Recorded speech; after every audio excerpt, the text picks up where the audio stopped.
j'espère que vous allez bien. On se retrouve pour l'épisode 3 de mes lectures du PLIB 2023 dans lequel je vais vous présenter 4 romans. Pour rappel, sur les 25 présélectionnés, je n'ai lu que 12 romans.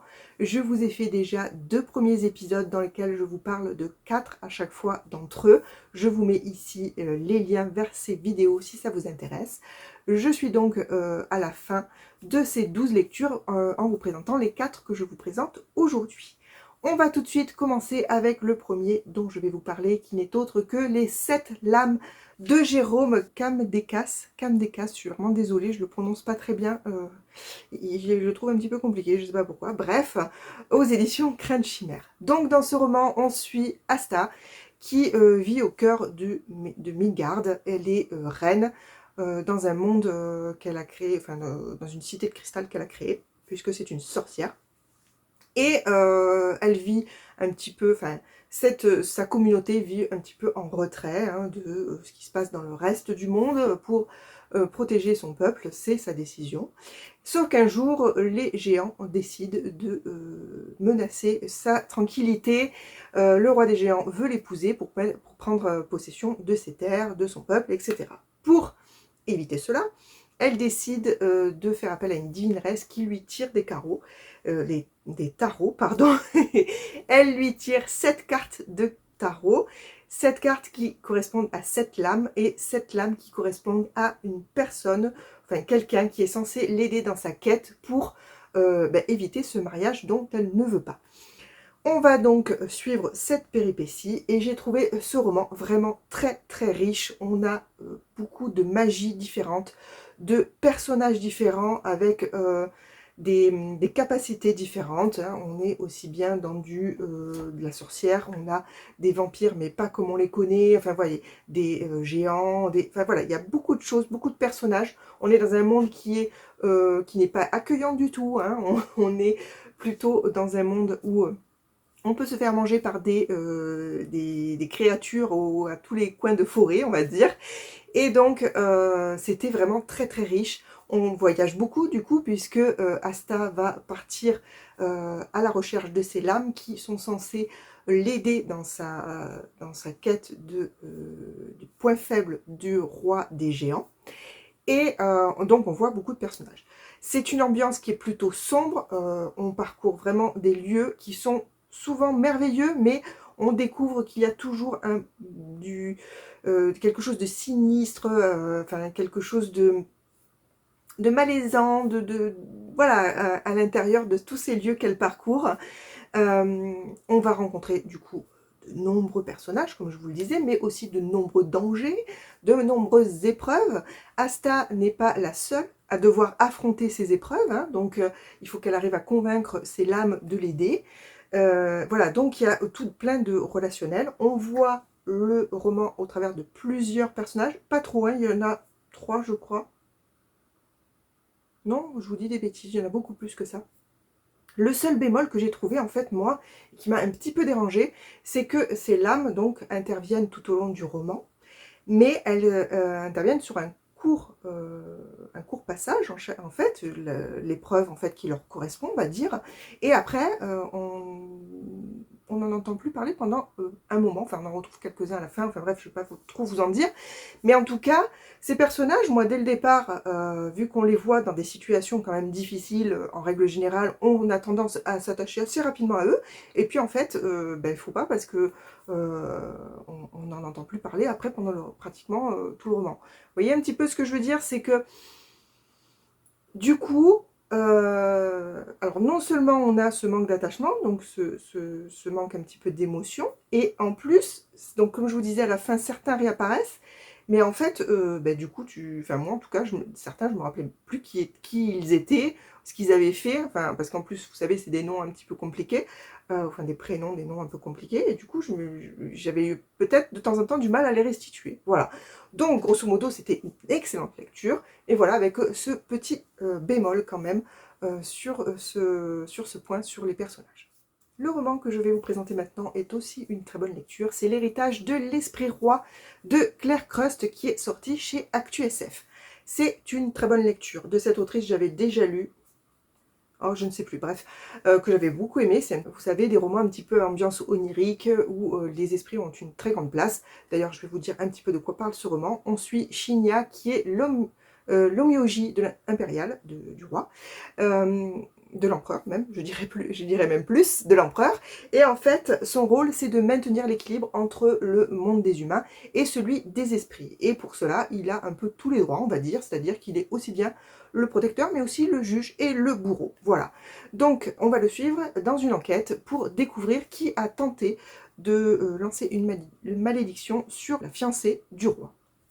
Non, du fils de l'empereur, ou de l'empereur lui-même, je ne sais plus. Bref, en tout cas, il part donc à la recherche du coupable et ça va l'entraîner sur un passé qu'il pensait avoir oublié. Voilà.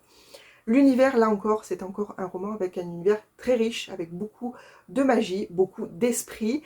C'est bien imaginé, vous voyez, c'est un petit peu dans l'esprit des animés japonais, avec des esprits qui ont un peu des formes et des pouvoirs un peu différents, enfin un peu originaux, on va dire, voilà.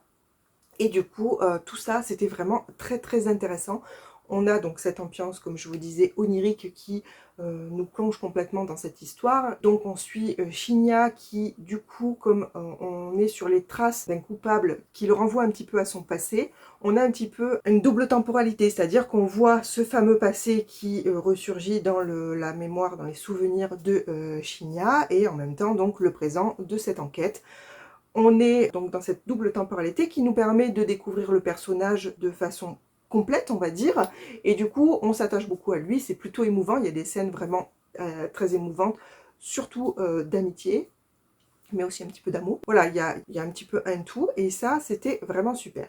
J'ai trouvé qu'il y avait quelques détails dont, en fait, je n'ai pas tellement compris le pourquoi du comment. Vraiment, c'était des détails, hein, c'est vraiment histoire de chipoter, parce que c'était vraiment rien de très très grave, on va dire. Et j'ai trouvé aussi qu'il y avait un petit peu un temps mou, un petit peu au milieu. C'était un petit peu longué, je veux dire. Pourtant, il est très court le roman, hein, mais voilà, il y a un petit passage au milieu du roman que j'ai trouvé un petit peu mou. Voilà.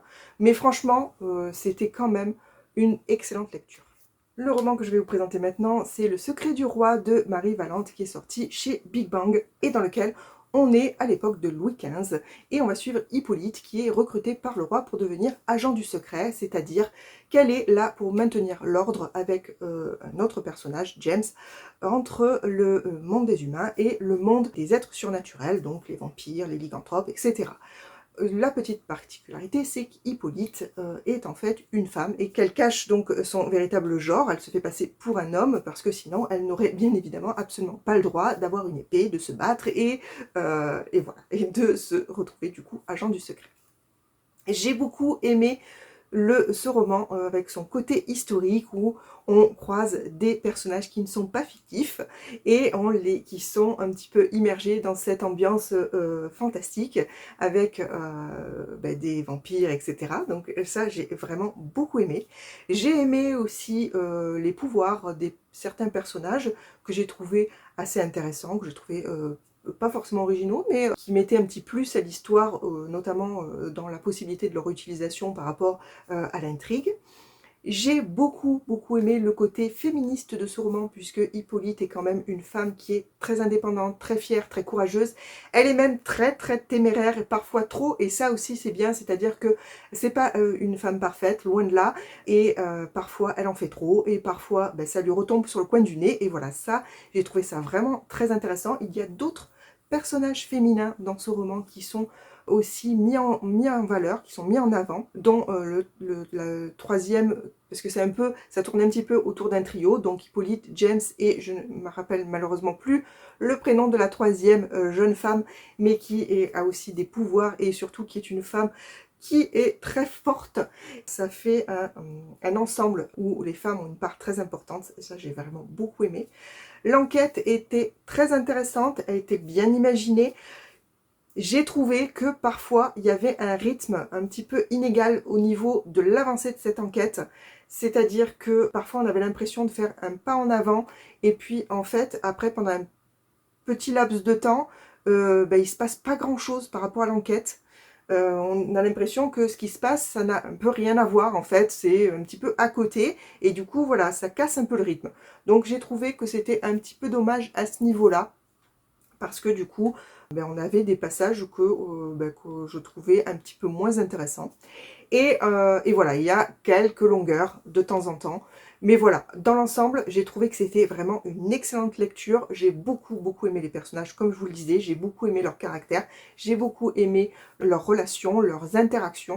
Et je ne sais pas si c'est un tome 1, il me semble, mais j'en suis vraiment pas sûre. Mais en tout cas, j'aimerais bien les retrouver dans un autre roman. S'il y a une suite, je le lirai donc avec grand plaisir. Et on arrive au tout dernier roman que je vais vous présenter dans mes lectures du PLIB, qui est Quand vient la horde de Aurélie Luang, qui est sorti chez Scrinéo. J'ai adoré ce roman, et pourtant, c'est de la dark fantasy vraiment dure, vraiment crade, avec des passages qui sont très difficiles à supporter, des scènes qui soulèvent le cœur, franchement, et pourtant, j'ai vraiment adoré cette histoire. On suit Yvan, qui est en fait un paysan orphelin, et un jour, il est enlevé par des mercenaires qui font partie d'une horde qui est menée par une femme dont le surnom est la putain blanche. Voilà. On se demande pourquoi Yvan a été victime de cet enlèvement et on se demande où est-ce que ça va nous mener.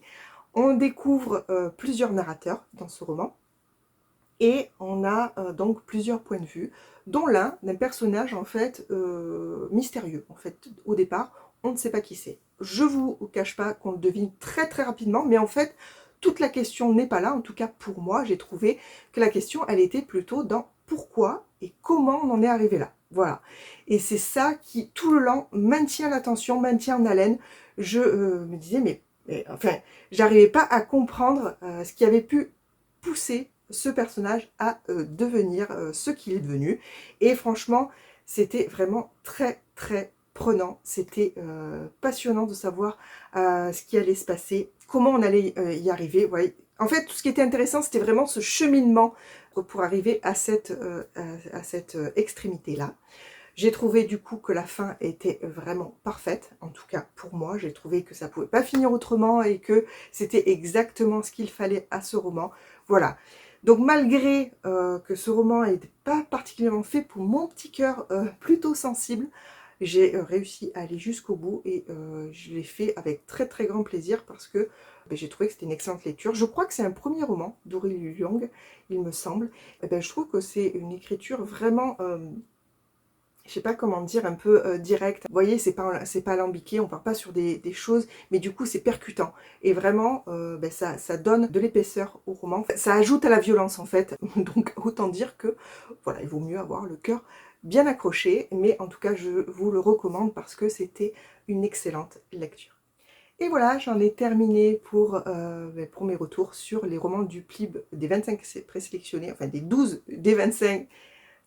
que j'ai lus sur les 25 présélectionnés. Je vais y arriver, dans ce sens-là, c'est un petit peu mieux.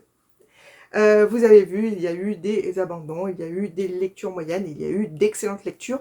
Le choix était plutôt difficile à la fin.